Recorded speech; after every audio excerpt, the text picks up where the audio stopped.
seeing past sight.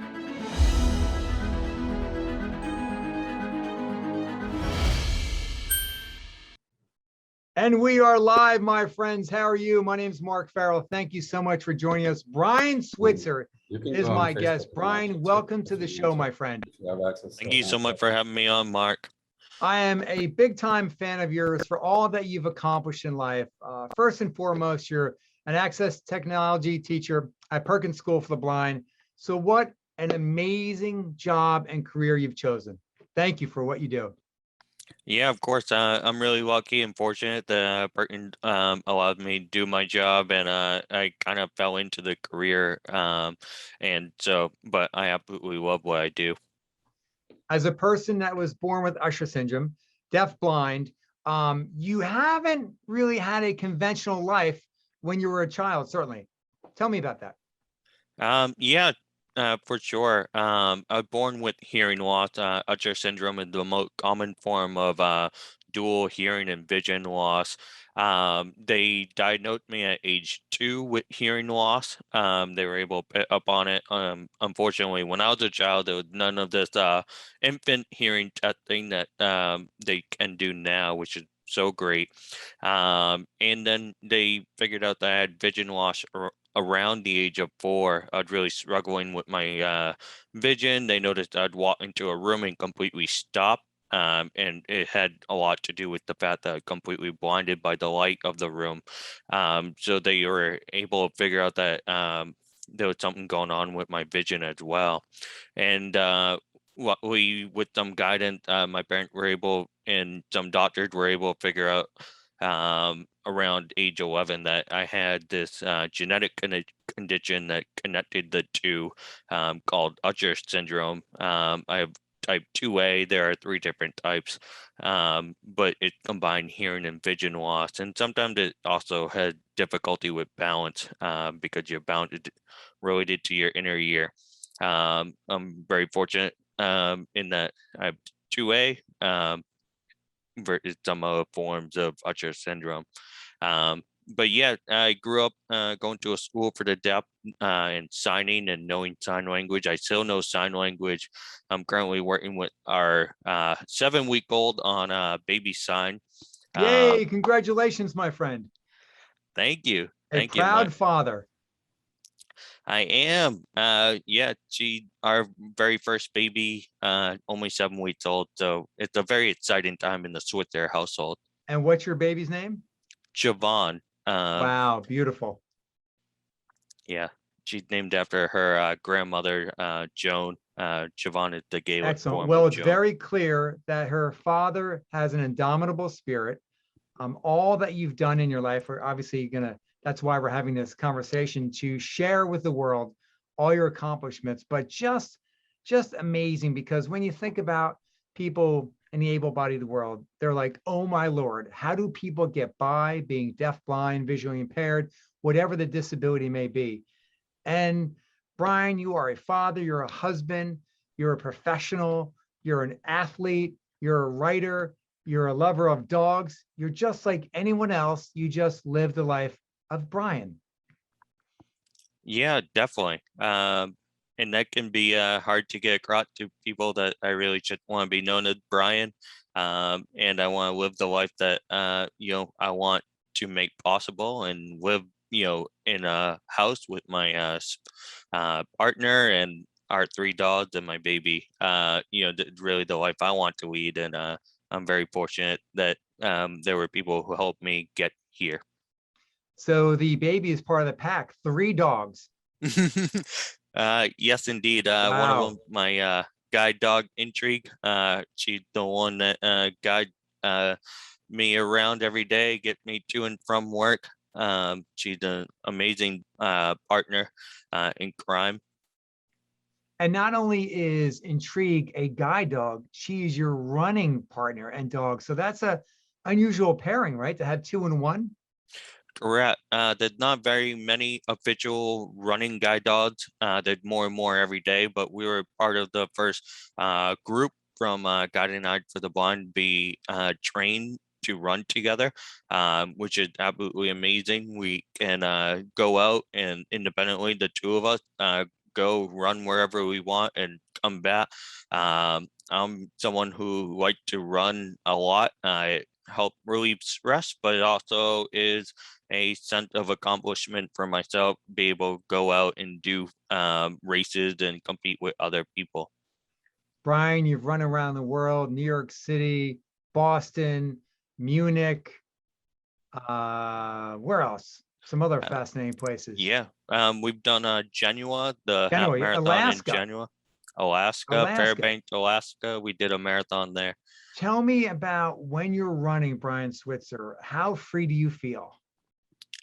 It's a pretty amazing feeling. I feel like I'm on equal footing with other people who are, what we consider able-bodied. I run every step of that race as everyone else does. My time counts, everyone else does.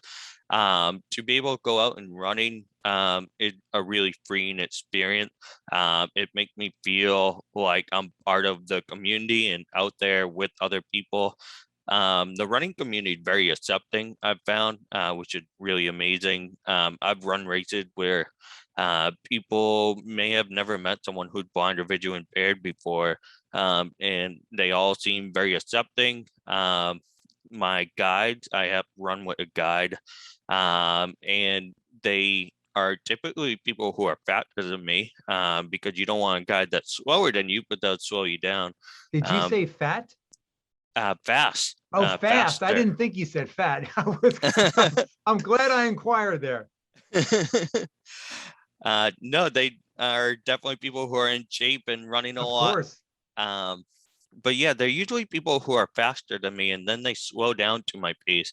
Sure. Um, and because of that, they're sacrificing their own time. Maybe they were hoping to get PR that day, but they give all that up, just so I can compete in a race, which is really remarkable. Sure. There's a lot of incredible people out Yeah, there. absolutely on many levels. Brian, I mean, it's a very interesting um, polar opposite. Of course, you're an instructor leading youth and adults through a vital progress process, I should say, of gaining employment and teaching them assistive technology we're going to get to.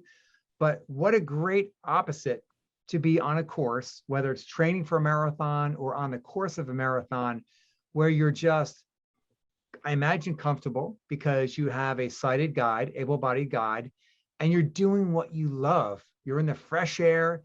And what better way to feel free? Yeah, definitely. I absolutely love it. So as a access technology instructor at Perkins School for the Blind in the career launch area, it's a very innovative, cutting edge program, first of its kind, I believe. Mhm. You're guiding visually diverse young adults to gain skills and experience and support them in the career job track.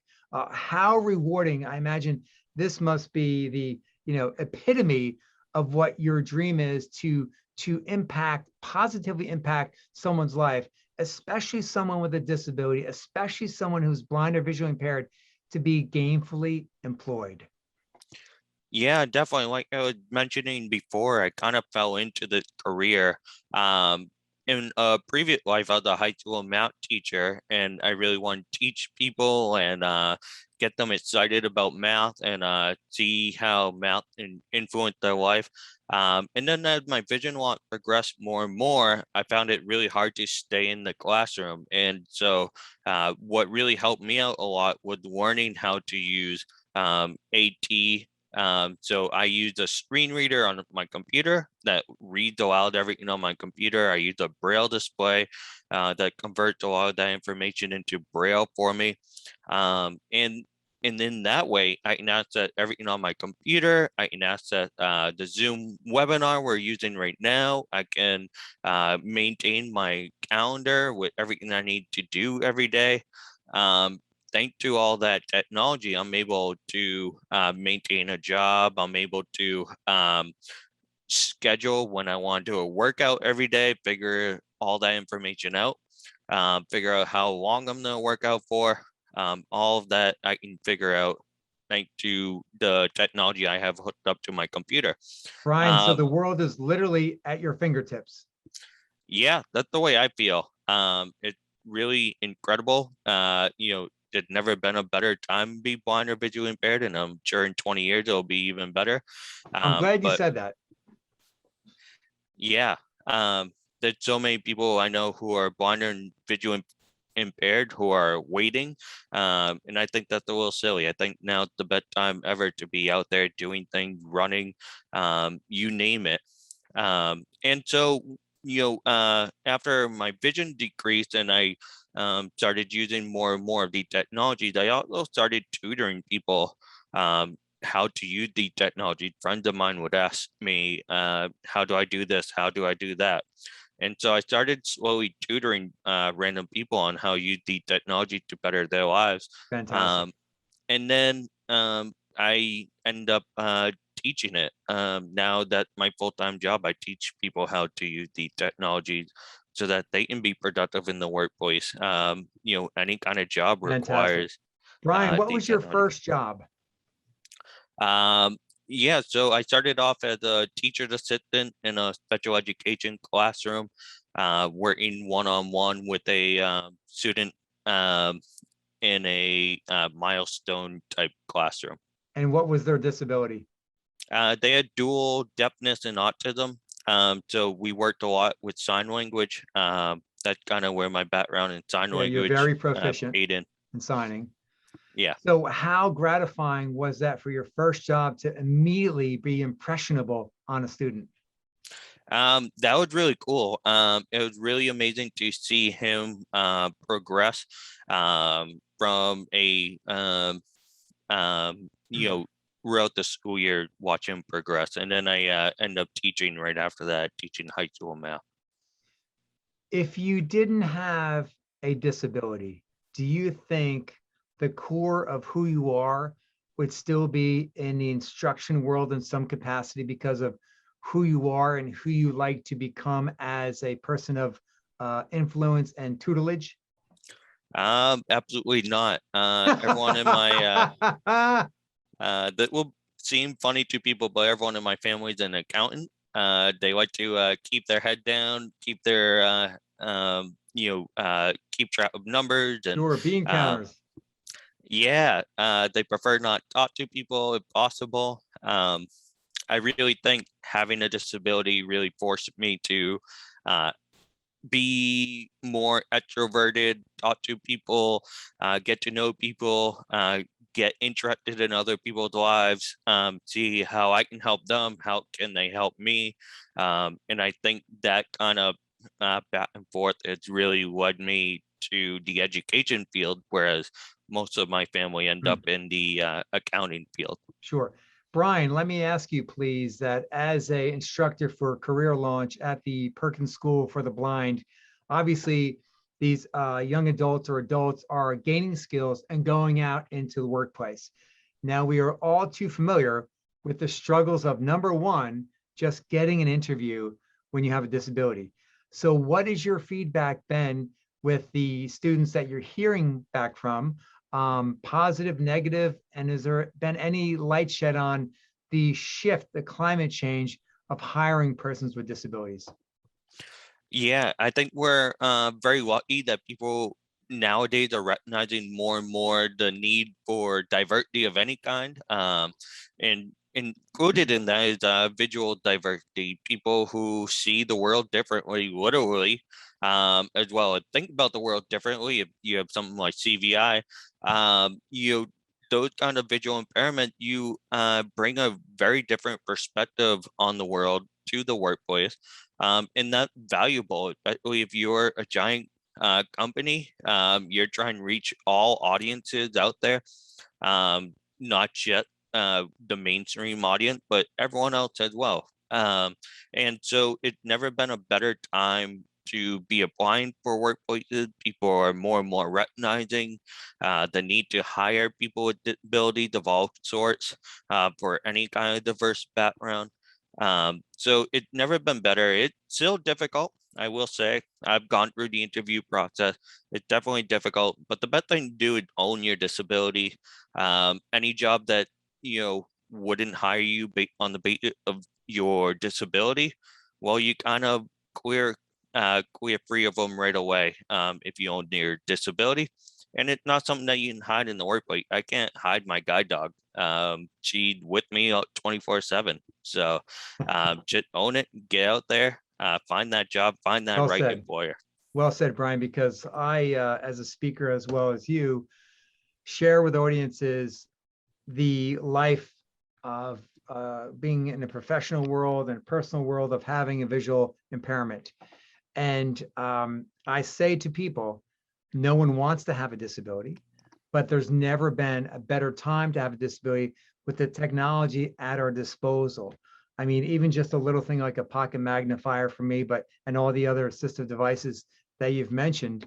I started out with a 13-pound large print dictionary that was, probably took down a bunch of redwood trees, but we've come a long way and many, many, many years. And I'm very, very fortunate. And everyone who's listening to this broadcast is, and I'm sure everyone in this world is that has technology in the palm of their hand realizes how vital it is. Brian, let me ask you something. When you're walking around the hallways of the Perkins School for the Blind, do you ever say to yourself, man, I need to pinch myself because these are the same hallways that Helen Keller strolled? Is that surreal? It's very surreal. There's so many famous people who have come and gone through Berkman School for the Blind, and it's the first school for the blind ever in the U.S. Yeah, oldest, yeah. It's just a incredible place to be. I can't believe it every time I'm there. I couldn't believe it when I was interviewing there. Never mind once they hired me, I was like, whoa. Annie Sullivan was a student there, the teacher of Helen Keller. Laura Bridgman, who taught Annie Sullivan, was a student there at one point, who the first ever educated deafblind woman in the ever, I believe, across the world.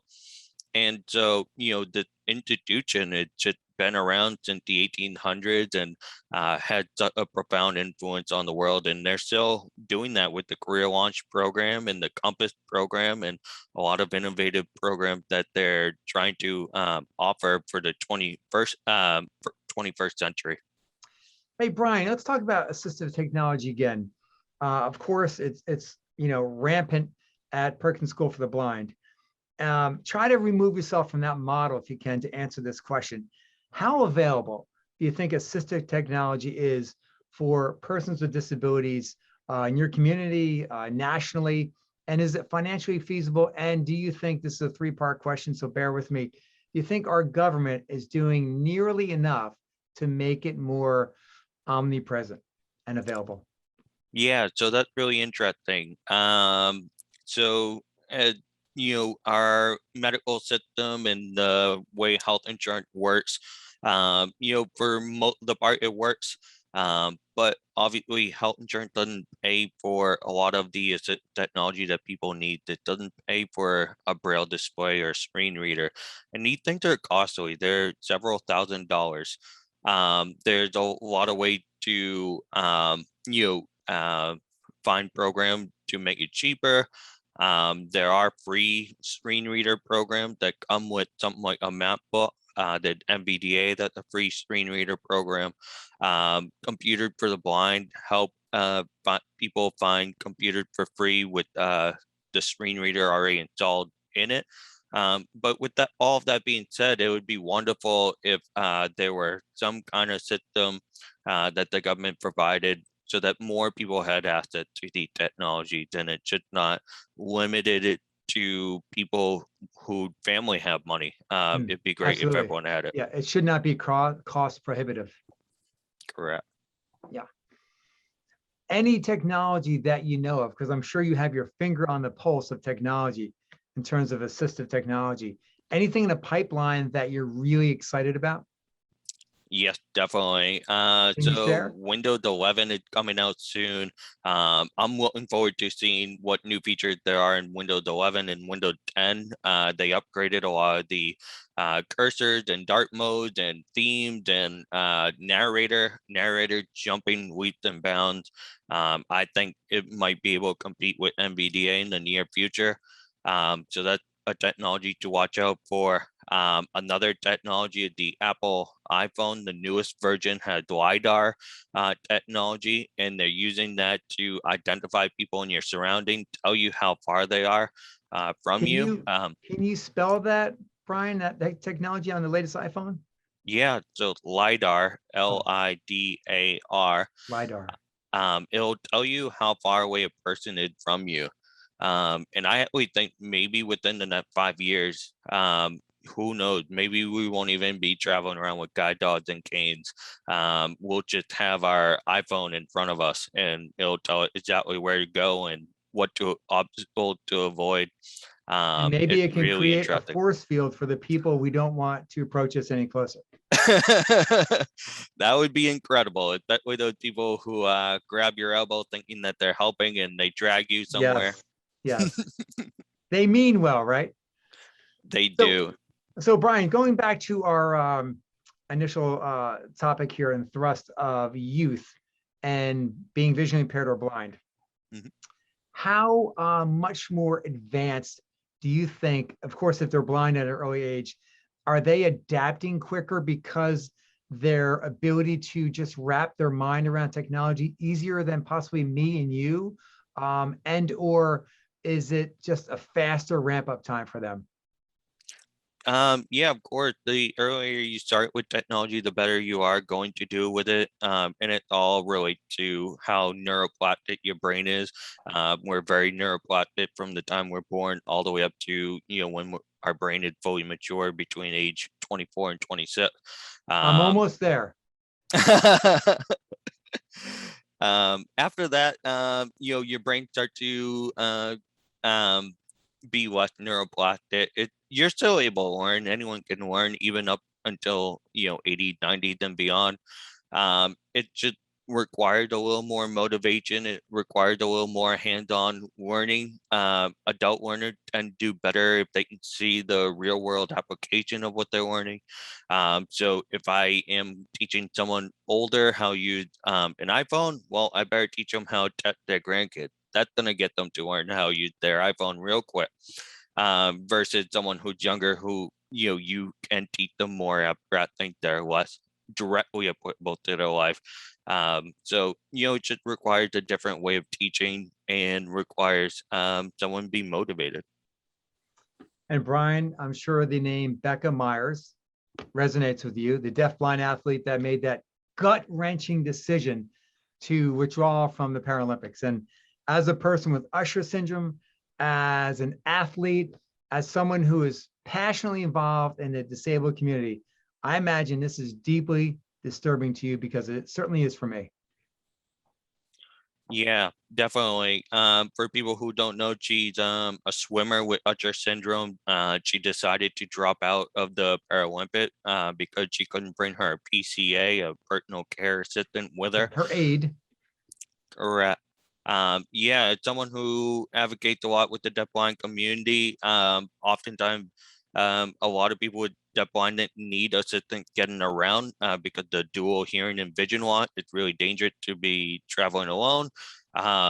You oftentimes need a someone like an SSP, a service support provider, or someone like that to help you navigate your surroundings and communicate with other people in your surroundings. It's really important for people with deaf blindness to be able to have access to someone like that to support them. It's really a tragedy that on the biggest stage in the world in Tokyo, she's not going to have the opportunity to show off what a great athlete she is, what a great swimmer she is. It's a real tragedy. There is a silver lining, though, I believe. I believe that I mentioned this the other day. I hosted the first, you may really appreciate this, the first music festival for persons with disabilities, fully accessible. It was in Denver, Colorado, August 8th.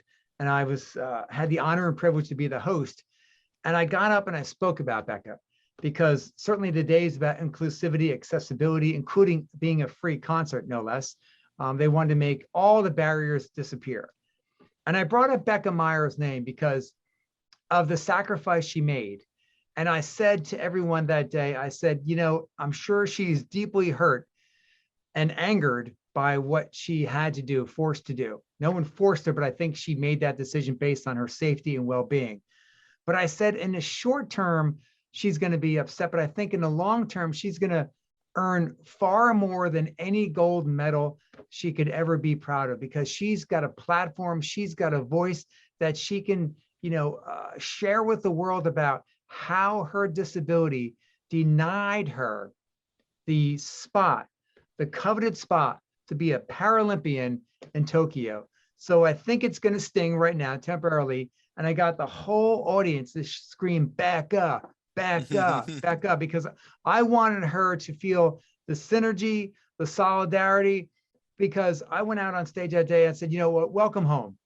Because when I'm with a group, whether it's 1, 10, or 10,000 of people with disabilities, we are family. We're a team, we're a community. And when we get together, the energy is just palpable.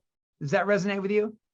Yeah, definitely. Yeah, it's really incredible being around people with disabilities, working as a community. We are a really tight knit community in so many different ways, and the only identifier of people where it crosses all cultural bound, all sort of diversity. Anyone at any time can have a disability.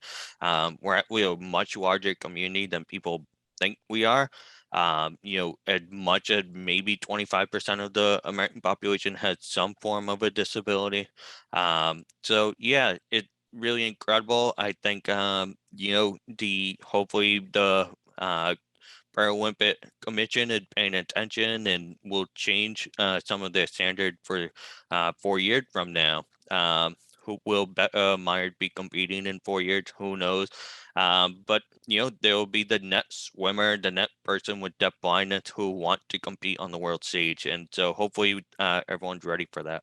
Yeah, hopefully there is going to be a big silver lining to this. And not only that, but we'll get Becca Myers on this show, Foreseeable Future Foundation FaceTime, and we'll get her story as well. So let's get to something that I feel is another hot topic. Disability vernacular, my friend, because we're in the same world, the vision loss world. I say that I am visually impaired because my one eye is 2400, my other eye is 2100. I am not legally blind, and that's a murky territory anyway in terms of splitting all the hairs. But I believe you feel the same way because there are so many different terms, because I think the National Federation for the Blind likes to label everyone who's visually impaired or blind, blind. Mhm. And I want to pick your brain on this because I feel that if we can't get our terminology correct in our community, how can the able-bodied world adapt and use the right semantics? Yeah, it's really interesting. The term blind, a lot of people in the community are pushing for that be the end all be all term, because it means owning your vision lot, owning, being part of a long tradition of people, wonderful, amazing people who came before us who are blind as well. And yet there's something about it. In our everyday lingo, we use the term blind to miss something, not know something. I don't Blind spot. particularly feel like I have many blind spots, but society feels like because I'm blind, I have a lot of blind spot and I'm missing everything left and right. Um, and I don't think the term visual impairment is much better. Believe it or not, in the deafness community, they don't accept the term hearing impairment because that means that they're impaired in some way, incapable in some way. Um, Likewise, I think people who are visually impaired, we have to be careful with that terminology too, because we're not limited by our vision. We're not impaired, imperfect people. We're a wonderful whole human being. So it does leave the question of what do we call ourselves? How do we straighten out this mess? I It recently is a mess. It- I'll go with visually impacted. I like that term. Visually Um, impacted. We have something right here between me and you. Let's coin it. Let's copyright it. I love it.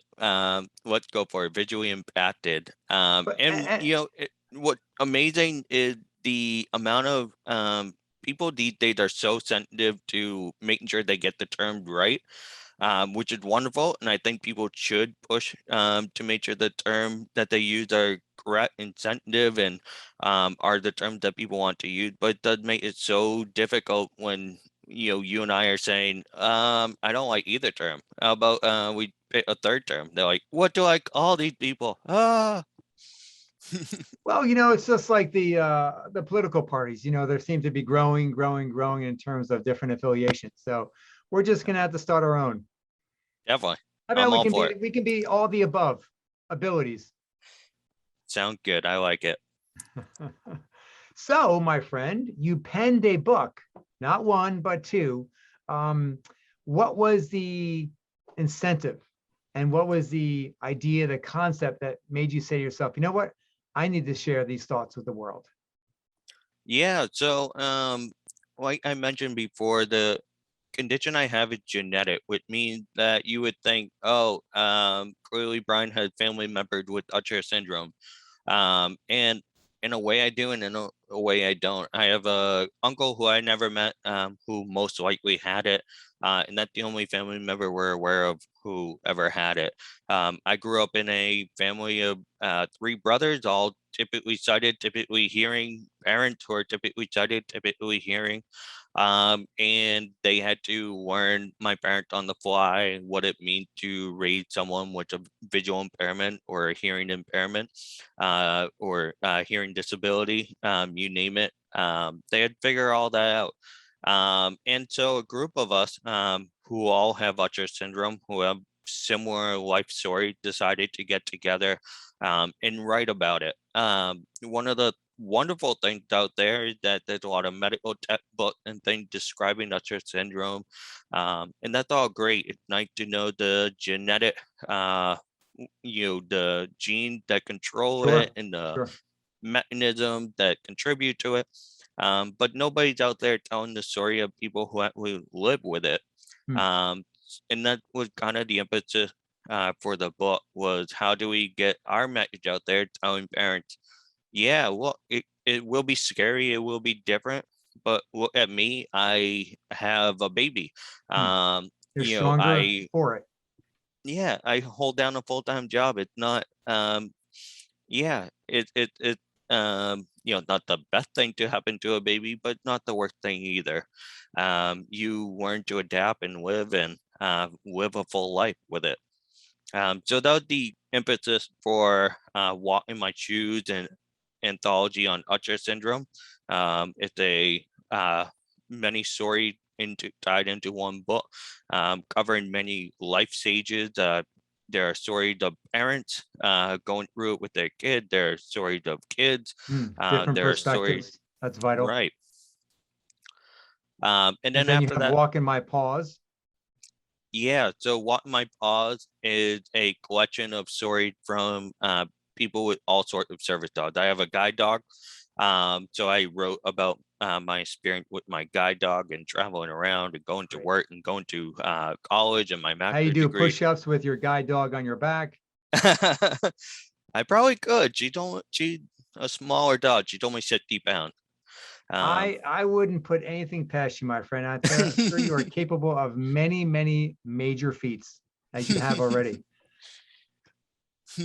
So all those books, those two books, Walk in My Paws and also Walk in My Shoes, are available on Amazon, correct? Yeah, they're available on Amazon. They're available from NLS and any place that has accessible books. Great. You can find them there too. Brian Switzer, what gives you the most joy in life? Obviously, my daughter. I have a 7-week-old. Waking up early. She keeps me awake many hours, and I have to get up early before work with her. But yeah, she gives me the most amount of joy. It's so much fun interacting with her and watching her grow every single day. I think she's gonna become an amazing person in her own right. And I'm so, sure she will, with parents that, you and your wife and you met on Match, I believe. yeah, we met Good through for the you. internet, and another great story for why people should learn about AT, assistive technology. Because I was able to use a screen reader, I was able to, use the Match application.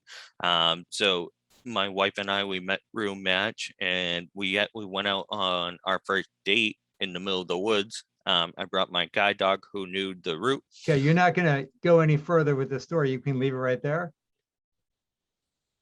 It's a Yeah. joke. I just wasn't sure how far you were gonna go with this story about what happened in the woods. I was gonna keep it to you. I'm Oh, just kidding. oh, oh. It was pretty tame. We just Okay, walked our okay, pretty circle, tame. and then Good. we went our separate ways. I had to go to a birthday party. I don't know what she did that night. Probably talked to her friends about me, and Of then course, how could she have not? But the special thing, besides you being a match, your professions are a match because she's a special education teacher. yeah, that made it really easy. She kind of understood what it meant to have a disability. She knew that a lot of people with disability don't have limitations as long as you can kind of adapt things, and own it, and go from there. She's really a special person. Brian, the mantra of the Foreseeable Future Foundation, of course, is to promote accessibility through sport and recreation. You epitomize that. What would you say to anyone who's recently losing their vision, whether they're a youth or an adult, about some positivity, about maybe how it'll go dark for a while? Everyone goes through a down state when you have a major physical change like that and a disability onset. But what's your words of encouragement to let them know that, you know what, it will be okay? Yeah, the research showed that people with disabilities actually end up in more long-term, happier relationships after getting a disability than those in the general population. I really think there's a lot of growth that happens when you acquire a disability. You have to adapt, think on your feet. You learn to empathize with people more. I find myself be more empathetic. Maybe it's because I'm, my hair's going gray and I'm getting old. And you're But a dad. and I'm a dad.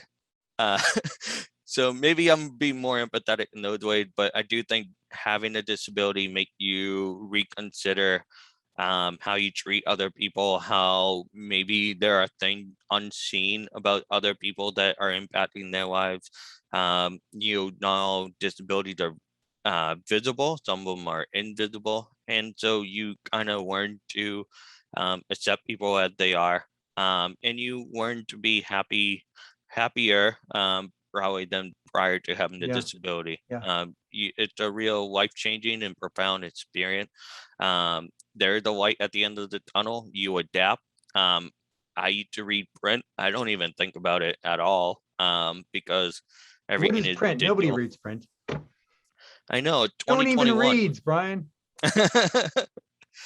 Yeah, yeah. I don't want Well, to say good for print you. is overrated, Yeah. because there are definitely benefits to knowing print and being able to read print, and we do live in a printed world, quote unquote. But it's not something that I wake up thinking about. I use my screen reader, I use my braille display. There will come a time when these things should become set in nature to you. Yeah, yeah. And I'll add to that, Brian. I think it makes you, as you mentioned, a more empathetic person, think more sensitive, and I think better problem solvers because, for the average person with disability, it could be just determining how am I going to get from point A to point B, whether Hmm. you're blind, deaf blind, above the knee amputee, whatever the disability may be. And so also when the world went to the blank show that we were living in for 18 months, I think for the first time, the world got a glimpse of what it's like to be denied access to restaurants, entertainment, So of course, the world is opened back up and hopefully we remain in that state. But I thought that was a very interesting dynamic for, and I'm sure a lot of people didn't think about it, except for the people in the disability world and community being like, well, see, what's that feel like? Yeah, acceptability means being fully included Yeah, in all sorts of ways. Being able to go to a restaurant and converse with your friends and have a good meal. It's the everyday things, and we sure. put when we make our communities and areas inaccessible, it's all man-made. The fact that um, we have staircases, verted ramp in front of a building, that's just the way the designer chose it. Who made the building? We could easily make the world more acceptable. It just requires a little more knowledge and forethought on how to do it. But we could easily make the world more acceptable. Yeah. And speaking of the world, it's interesting with the birth of your baby that, and this is going to be a deep thought, and I'm sure you'll appreciate this as a new father, that, we can easily inherit a world, but I think it's our duty as a citizen, as a community, to make it a better world and not just complain about what they inherited. It's our duty to make it a better world for everybody. And I mean, everybody. Yeah, definitely. One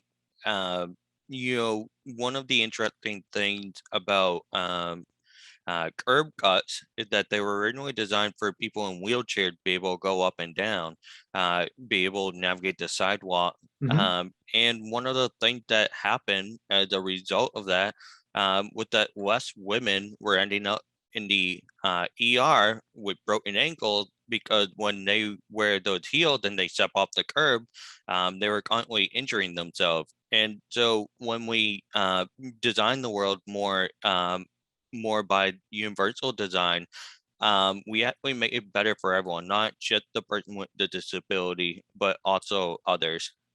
I actually started wearing flats just because of that. I had two broken ankles. And Brian Switzer, all the best to you, my friend. I take my hat off to you on many levels. Congratulations on being a new father and being married to a woman who seems like she is just, um, you guys are connected at the heart. In love and in professional circles, that you guys are just meant to be. And the world is a better place with Brian Switzer in it. Thank you so much. It's been a real pleasure being with you today. Keep up the great work and run a few miles for me tomorrow. If you've missed any of the Foreseeable Future FaceTime series, feel free to go on to our website because they are all conveniently parked right there for your review. My name is Mark Farrell. Brian, thanks again. Everyone, take care, be well, keep living and laughing.